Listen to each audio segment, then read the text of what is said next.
Welcome to the Hanley Effect, a podcast by the Hanley Foundation designed to educate, change minds, and save lives. Our goal is to inspire you, showcase our innovations, and change the conversation about addiction and mental health. Join us as we unravel stories of resilience, recovery, and hope. Hi, everybody, and welcome to the Hanley Effect. I'm John Dyben. I'm Rachel Docekal. How you doing there, Dr. D? Hi, Dr. D. How are you? Good. It's interesting. I'm like I know, trying I can to see barely you see over you. this, right? Yes, But it's I know good. what you look like. That's right. You do. We see each other for a long time.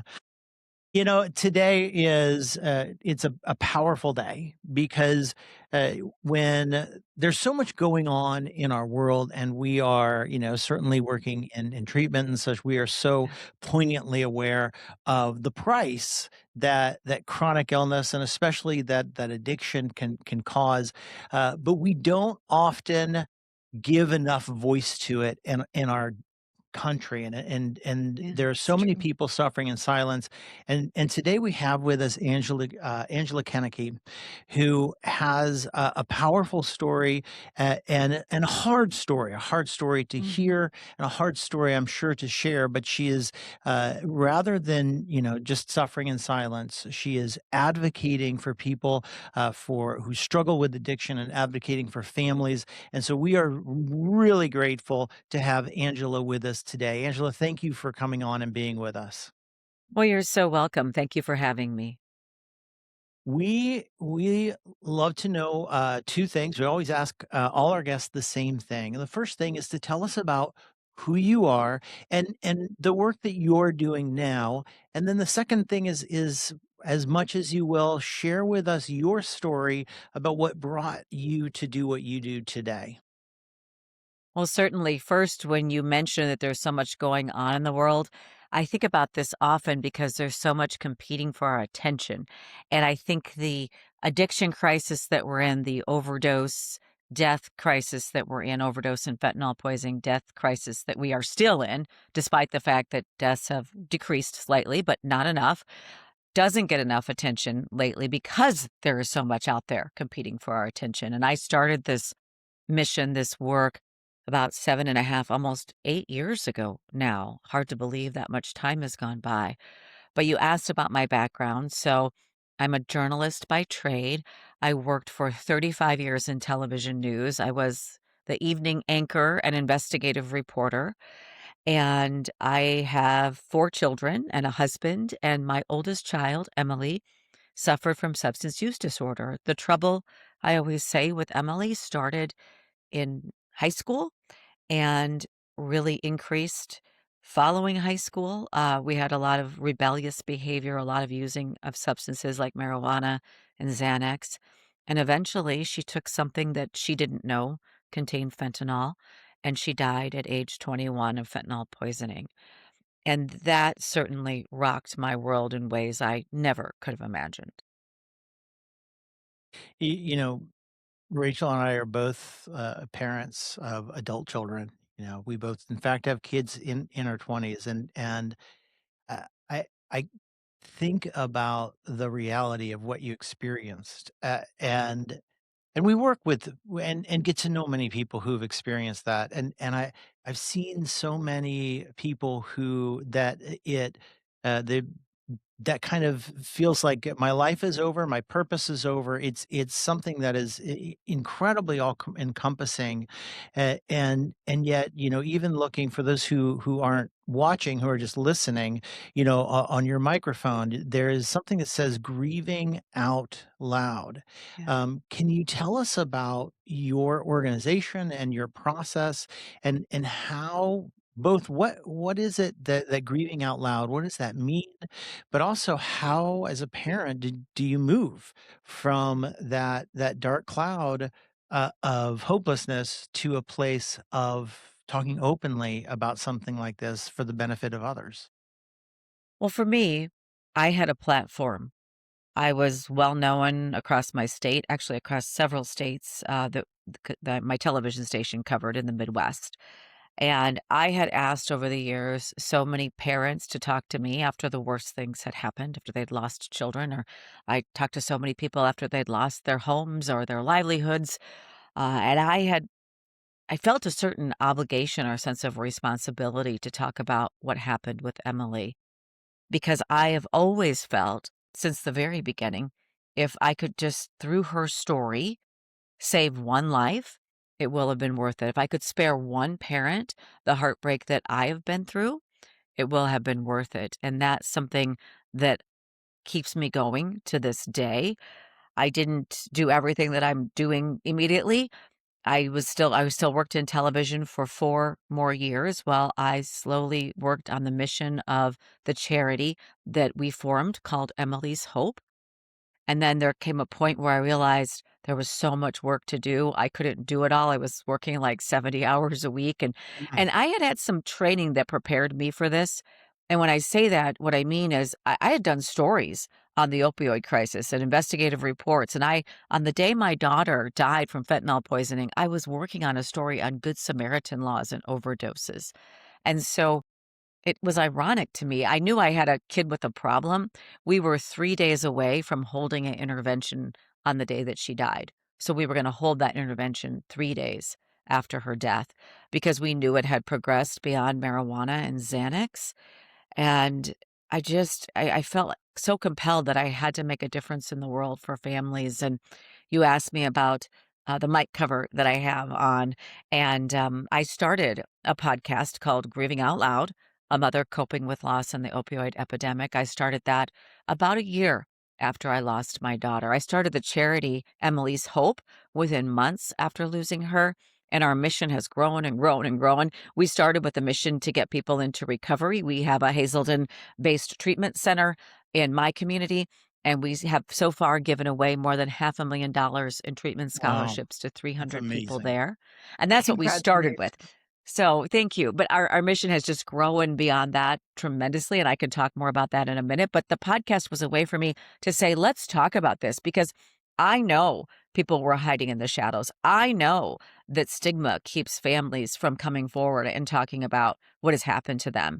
And I felt like I had to change that. I had to change the conversation. So on our podcast, we talk about substance use disorder. We talk to lots of families who've lost someone in the way that I have, or to addiction in general. And we also talk about grief.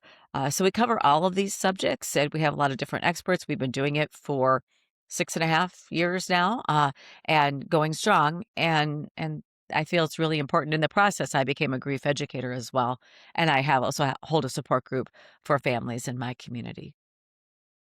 I really commend what you're doing and using your voice and your platform that you already had in place because of your role in television news. We have two what we call families of loss represented on our board of directors. For our listeners, just talk a little bit about how your perspective shifted from somebody who was knee deep in reporting on stories like this to being part of a club that obviously you never wanted to become a member of, and the power of that with others. Well, first of all, I never wanted me or my family to be the story. This wasn't the story that I had planned for my life. Certainly, I was going to continue reporting. I had a lot of success at some pretty hard hitting investigative reports, and I enjoyed that. Then being on this side of it, the side of loss, I think what I was able to do that maybe some people aren't is because of all the years. I always say every reporter has PTSD. I remember covering my first drowning victim being pulled out of the water. I remember covering accidents. I remember covering all kinds of things. And then you'd have to go on television and talk about it as if you're not a human being. So I guess I've learned to compartmentalize. I've learned to maybe manage trauma. I certainly wasn't any better at grief than anybody else when I started on this journey, but writing about it helped me. I wrote a blog. I just wanted other people to know they weren't alone if they were experiencing the same thing, that these feelings that I was having are really universal, which I found through the podcast as well. And so I've just made so many connections with people all across the country, and our stories are so similar. That's the thing that always comes back to me. For the most part, our children who have died were super sensitive, talented. They were artists like my daughter or musicians. I always say when I talk to groups, especially when I talk to students, I have a banner behind me of all the young people that just that I know, like their parents and the young people from my area that we've lost. And I always talk about the lost potential to the world. What books could have been written, what music, what art could have been created, what businesses could have been started. And it really strikes me that there's a real commonality among our kids, and it's almost like this world is too harsh for them, and they ended up turning to substances, and these substances overtook their brains, and because of the danger in the illicit drug supply, because of fentanyl and other now more powerful opioid analogs, it's just Right. gotten worse. And I just think that it's just a recipe for disaster because when we were growing up, people had a chance to recover. And now that chance has been taken away from so many people. One of the things that John says often as our chief clinical officer that is so powerful, and this is really what you just said when you talked about the substance overtaking their brains, is these are not bad people trying to get good. These are sick people who need to get well. And, I think they're some of the with a best brain people. disease. Yeah. Yes. Yep. These are sick people with a brain disease just trying to get well. And thinking about that, thinking about how because we've been working. I've been working in addictions for a quarter of a century, and I'll tell you, the landscape has changed dramatically. You're mentioning fentanyl and other new analogs that are coming. They've really, really changed the landscape and made it vastly more different. One of the things that I know that you've been involved with has been also helping naloxone be, helping people get Narcan, naloxone out all across South Dakota and other locations. Can you talk a little bit about what that is? What is this naloxone that you're trying to get into people's hands, and why does it matter? Well, it matters because it's a life-saving tool. It is one tool in our toolbox to keep people alive until we can get them help. Naloxone, known by the name brand Narcan, I think most people are familiar with it today as an opioid antagonist. It's a nasal spray that really everybody should have. We'd like to see it become as commonplace as a fire extinguisher, something that's in everyone's safety kit. And we are working really hard to get naloxone across the state that I live in. And we're also in partnership in Kansas to get our naloxone distribution boxes out. They're old newspaper boxes, repurposed newspaper boxes, and we fill them up with naloxone kits. And we've been really proud of the efforts. In just 1 year, we've been able to we're closing in on 20,000 kits that we've That's distributed awesome. across South Wow. It's Dakota. fantastic. And Amazing. yeah, and we're on all 9 of our Native American reservations, and Native Americans suffer from overdose. The overdose rate's about 4 times higher than the rest of the population. So that's been really important to us. And I always say, whenever sometimes there's still some stigma surrounding naloxone. And in fact, I've heard some people say horrible things like, "Oh, just let the addicts die. We don't need them anyway." And I just think, well, you must not have anybody in your family who's ever suffered from something like this. And I always say it's just one way we want to keep people alive until we can get them the help that they need. I think I sometimes forget because I think too. I think like everybody knows what Narcan naloxone is, and yet there's still I think are so many people who don't know what it is. And you just hit on something really really important that there is this idea that people have when they learn we're just talking about a drug that reverses opioid overdoses that keeps someone. The only thing this drug does is it doesn't get you high, it doesn't get the only thing it does is it can save your life, save you from dying from an opioid overdose, and there is an idea that people I don't know if you hear this as well, not only that idea that, just let people die, but this idea, that somehow by saving a person's life from an opioid overdose, you kind of take away the consequence and you people are gonna just use more and more and more. There's a lot of data that contraindicates that. Have you seen that as well and heard that? It was certainly I've heard that that stigmatized view of looking at this, but I think it's been proven wrong by all of the Yep. research that's out there. And I always say people at first people were worried about having one of these boxes in I don't know, a food hall or wherever we have them, gas stations, and they're thinking there were going to be a run of drug users on these free naloxone distribution boxes. And it's always, almost always family and friends, someone who's concerned about somebody. We know most overdoses happen in residences. We'd like to see one in every home, a kit with 2 doses of naloxone. And so I think by getting it out there, by educating people on what it is, how it works, that it can't hurt somebody if they don't need it, we have reduced the stigma surrounding it. We do have people taking it. We know it's needed and we know it's saved lives. In a neighboring city in North Dakota, just last year, they had 169 overdoses in Fargo, North Dakota. 29 people died. So that means many more people lived. And those were just reported ones. And how many go Right. unreported? And so we know it's making a difference in turning around the overdose death rates. It's not the only thing, but it's an important thing.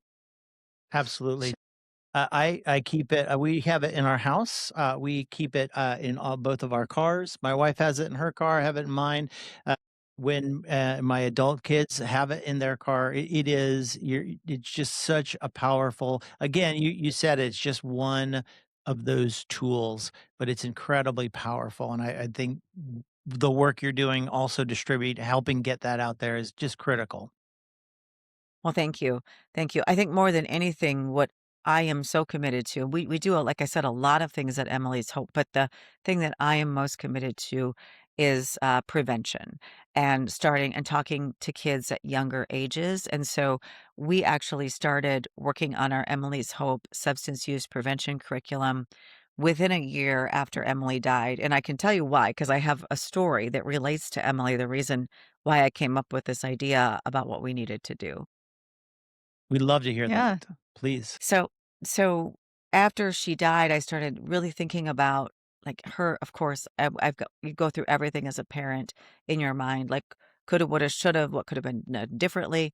And I realized Emily was always anti-meth. She talked down about meth users. She thought meth was the worst thing in the world, but she was okay with marijuana, which we know isn't good for the developing brain. She was okay with taking a pill, which kids are very, very comfortable with today. But she didn't get the reason why she was so down about meth and very would never have touched meth is because when she was in 3rd grade, I did a special for television on the meth epidemic at the time, which was when they were making it in bottles and in trailer homes, and that doesn't Right. even happen anymore. It all comes from Mexico, as you probably know.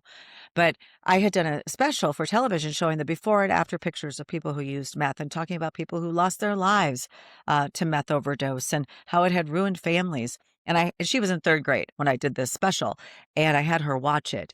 And from that day on, she was anti-meth, thought meth was the worst thing out there. But she didn't get the whole story, even though I thought she had. She'd been the poster child for DARE. She read her her essay in DARE. I thought she'd gotten the whole message, but she hadn't. And so I thought we need better curriculum starting in kindergarten. And so I brought together this panel of experts, teachers, physicians, addiction medicine doctors, college professors, counselors, everybody who had a stake in this. And we developed the Emily's Hope K through 12 substance use prevention curriculum, but we started with K through 5.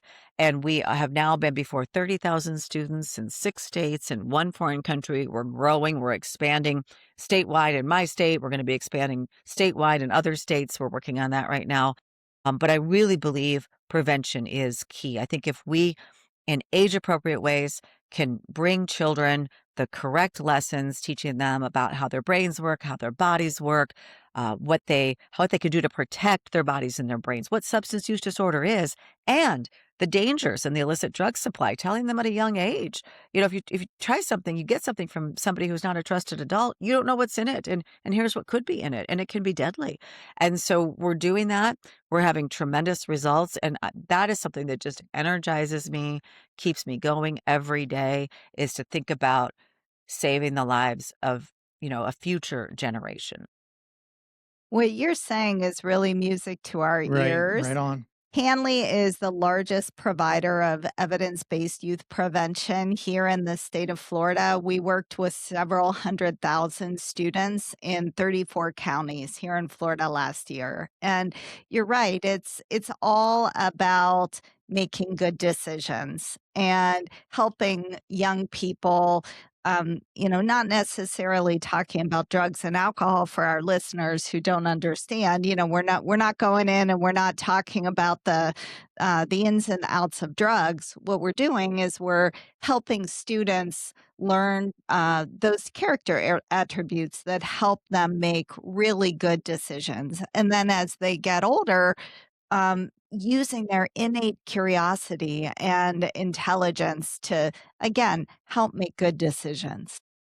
And we talk about pressures and emotions and all of these things in our curriculum, and kids are really fascinated with their brains, and so that is Yep. really something that Yeah. we use as that brain science. We show the effects that substances can have on the brains, and I've seen it in action in the classroom, and it's just so rewarding to see the kids just being excited about the curriculum. We have animations and a children's book, and it's just been something that's been just incredible to see it develop. We are now evidence-based K through 5. As you know, this takes years Yes. to go through these processes, and so we started in 2019, and I've launched our middle school curriculum since then. We started with I don't know what age your curriculum focuses on, but there just wasn't much out there for elementary school kids, and so that's what we started with, and then we have added on middle school, and now our high school is actually piloting this year.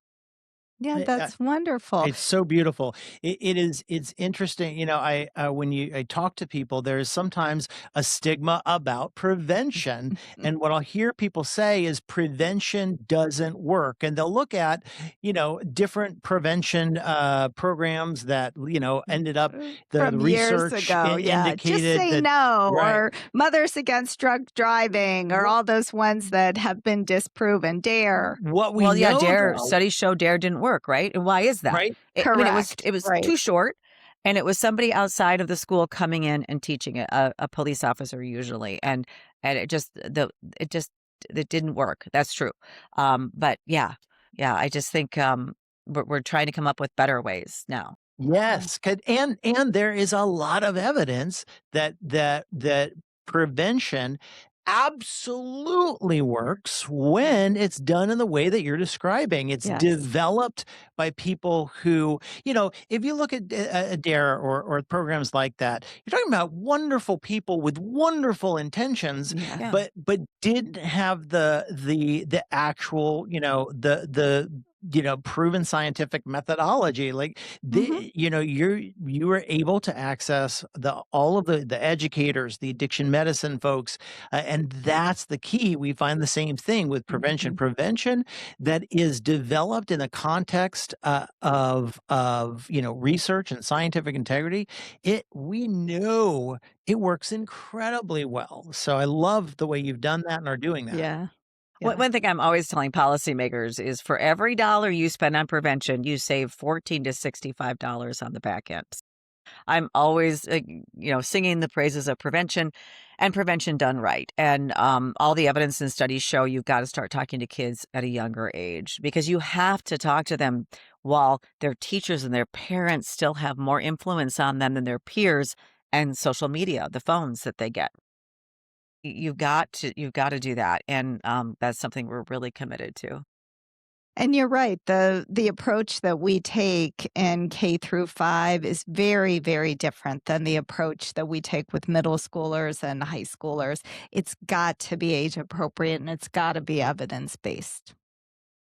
Right, One right, of and it's the a process.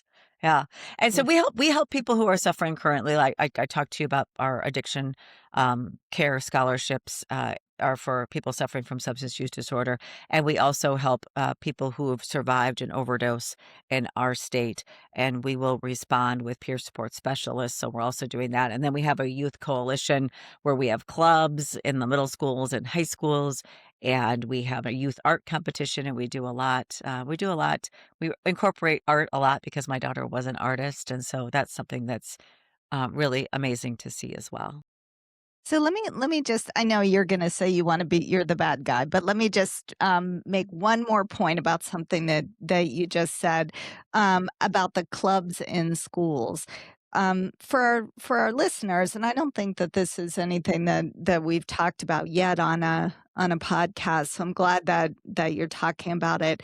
That alternate peer group is so incredibly important for young people who are having challenges with drugs and alcohol because, for the most part, their regular peer group may be using and doing the same exact activities that they're doing. So the ability to join a club, even if you just come in to see what's going on and have an opportunity to form a new peer group and connection, because we all really need that connection, Right. is absolutely critical. Bravo. Yeah, thank you. We call them youth empowerment clubs because that is truly what we're trying to do, empower them. You talked about decision making and character and all of these things. And so, of course, we address substances, and it's really project based. And so the kids get to do a lot of really fun projects and they work together. I think there's so many benefits. And also, they're working to protect their peers. This is a really big goal of these clubs, to protect their peers. Yeah. So, and Dr. Docekal mentioned I'm the bad guy. I'm the one that kind of says we have to wrap up. But before we do, and what we like to do is we like to, I'll let you know in advance, we like to ask our guests, we like to give you the last word, and just think about what is one thing that you would like our audience to hear from you today. But before I ask you that, if people want to know more about your organization, if they want to donate, if they want to be part, how can people find you? So our website is emily'shope.charity. You can Google Emily's Hope, you'll find us. And we have a lot of information on our website. We have a lot of resources on our website. We have a weekly podcast. I write a blog. We have resources for getting help. We have all kinds of things that you'll find on our website, I think, that are valuable for people. Wonderful. So that's emily'shope.charity. Uh-huh. And I mean, I know I'm going to check it out. You're describing kind of the attacking addiction from so many important places, from prevention to supporting treatment, to supporting education, to actually getting the medicine out there. I can't say enough about how impressive your organization is and the work that you're doing. It's making a difference. So thank you. Thank you so much. Every time I hear, and most of these stories are anecdotal, but every time I hear someone say that Emily's Hope has saved their lives, it's so rewarding to me to do this work in my daughter's name, because her death could have just been senseless, right? I mean, she didn't have to die. Someone put fentanyl in the drug that she used. And I can't change that, but at least I can do this work in her name and really make an impact, even if it's, like I said earlier, just one family. Even if one family doesn't have to experience the kind of loss that mine did, it's worth it. Absolutely. Uh, Angela, we're going to give you the last word. Thinking about our audience, it's pretty broad and different. They come from different places. What is one thing that you would want our audience to hear from you today? I think resilience would be a word that I would talk about a lot, that we can go through a lot in our lives and we can be dealing with somebody who suffers from substance use disorder, and that could be like a dark cloud following you around throughout your life. I know what that feels like. We can go through loss and feel devastated, like, how do we even go on? But we can find, I think, resilience inside ourselves. We can determine how we're going to respond to the circumstances in life, to do our best. Everyone doesn't have to start a nonprofit the way that I did, but you can do small things, in your loved one's name. You can do small things every day to make a difference. And I think just really going deep within inside yourself to find that resilience is so important. Beautiful. Thank you. That's Thank you, wonderful. Angela, so Thank much you. for being with us, for taking your time. Thank you, Dr. D. Thank you, Dr. D. This was great. It was This was powerful. really, it was amazing. Thank you. And thanks to everyone for listening or tuning in. We'll see you next time on The Hanley Effect. Bye, everyone. Thank you for joining us for the Hanley Effect. To learn more about our programs, visit hanleyfoundation.org or call 844-502-4673.